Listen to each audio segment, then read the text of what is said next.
A perfumer. What is the art of a perfumer? Like a real perfumer, not just a kind of a celebrity, you know, Michael Veitch, the perfume. What would that smell like? Oh, a musty. It would smell like a 78 Records, an op shop cardigan, or that dog. I remember the smell of that dog I had when I was about 7. If I could combine those scents, that's what my perfume. But a real perfumer, we'll be talking to him. Oh, look, a whole lot more. Alwyn, one of the chefs from that great, very successful chef TV show, MasterChef, I might as well give it away, has Gary Megan's put out a new cookbook. We're talking to him later in the program too. Just coming up to 2 on 936 ABC Hobart. On 936 ABC Hobart. Now, perfume. We're going to be talking about perfume in a moment with one of Australia's premier perfumers. I think that's what you call them. It's a very alchemic art, perfume, and I'm going to get the lowdown on the traditional methods, plus how it might have been corrupted in the recent decades by the kind of commercialisation of it and the mass production. An article caught our eye recently about another celebrity perfume bombing on the market. This one was called Besotted by a prominent model, underwear model, which and smells, according to a recent survey, is vile by most of the people who bought it, apparently. Now, it follows a string of celebrity scents that have done the exact opposite of what the buyers intended, mainly to attract people. So what are they doing wrong? Well, we thought we'd ask what goes into a scent, and to get a picture of the alchemy of the perfumer's maker's profession, by asking one of the world's best perfumers from Sydney's prestigious La Tete company, Simon Dunk. Simon, good afternoon. Hello, Michael. Now, Simon, can I assume that perfume traditionally was made with combinations of elements found in nature, but with mass production, I suspect that less romantic methods are used today? Yes, they were until around about 100 years ago. Okay. Perfumes were made exclusively with things from nature. And the advent of synthetics, in fact, the first synthetic-driven perfume came around about 1880-something. And as early as that?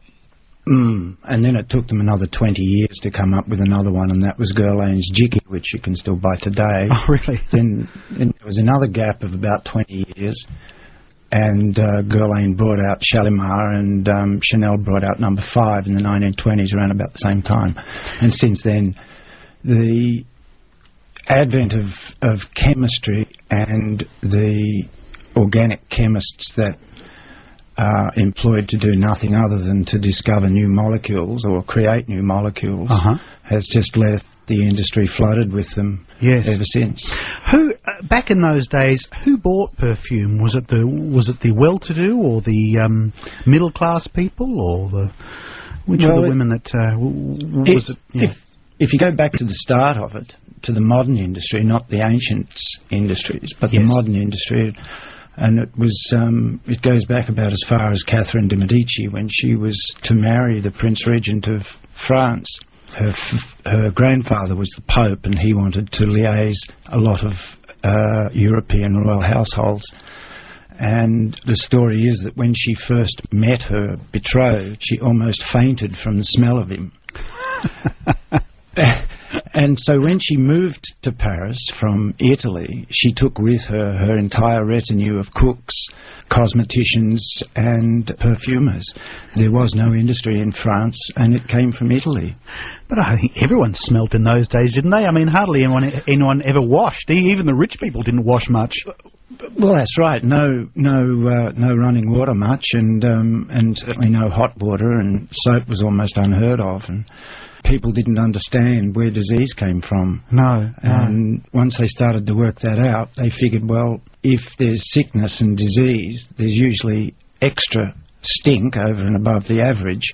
So what we'll try and do is drown it out. Right. So it was a bit of an attempt to compete almost with the sickness. Yes. And then about 150 years ago, it became very much the vogue. After the age of reconnaissance, it became very much the vogue of influential and affluent and royal households to have new and wondrous things in their scent repertoire. And were they made to order back then? Mostly. Yes. Pretty much. They were artisan perfumers, and there are only a handful of artisan perfumers left in the world today. Well, being one such yourself, how would you describe what your art actually is, Simon? It is like painting, and the painting can be either a landscape or a portrait of somebody, or it can be an abstraction. But instead of using paints of different colours, you're using different scent compounds that come from nature. And, like, for instance, an artificial or a synthetic rose is basically a single molecule, whereas the actual real rose itself might have 300 different molecule odorant components to it. In fact, I don't know how many is in the Rosa centifolia. And the synthetic, and the biggest difference is that, as in almost everything, I mean, our primal sense is scent. We, even before we're born, when the last handful of sperm reach the far ends of the fallopian tubes, some 48 hours after their delivery, they are virtually spent of all energy, and there's only a couple left, and introduced into their environment is the chemical hydroxycitronellal, which we know as lily of the valley.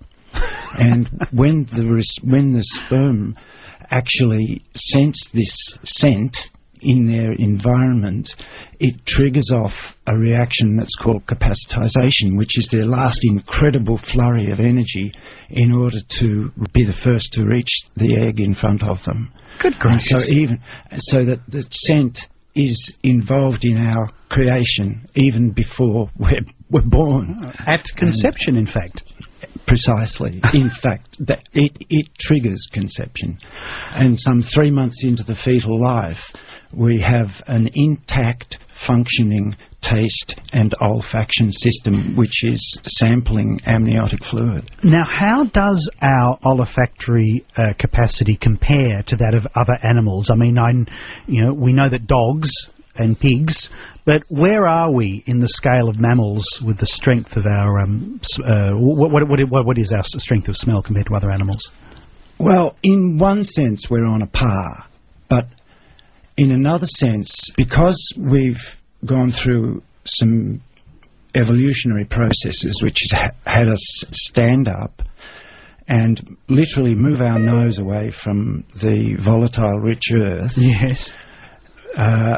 Because we've done that, we have needed to trade some aspects of our olfaction with other sensory inputs, like we've developed colour vision, and our hearing has changed. Like, there's no other animal on the planet that can look at a print of a lion in the ground and actually know, A, that it's a lion, B, that it's a small one or a big one, and C, that it's behind us. Right, yes. Well, that's what sets us apart. It's the size of our brain rather than that overcomes our innate physical inferiorities to a lot of other creatures, isn't it? Yeah, and in the back of our nose, we've got some 20 million odd scent receptors, and these are replaced around about every 40 days, and they have the same capability as those in the dog, but the dog has around about 20 times as many of them as we have. And therefore it senses them at smaller concentrations. So we smell the same thing. But at a different intensity. No, not so much intensity, but the threshold. Okay, so we smell like a dog would smell a rose if it was when put up to its nose in the same way that we'd smell a rose put up to our nose, but the dog can smell a much wider range of scents. Is that what you're saying?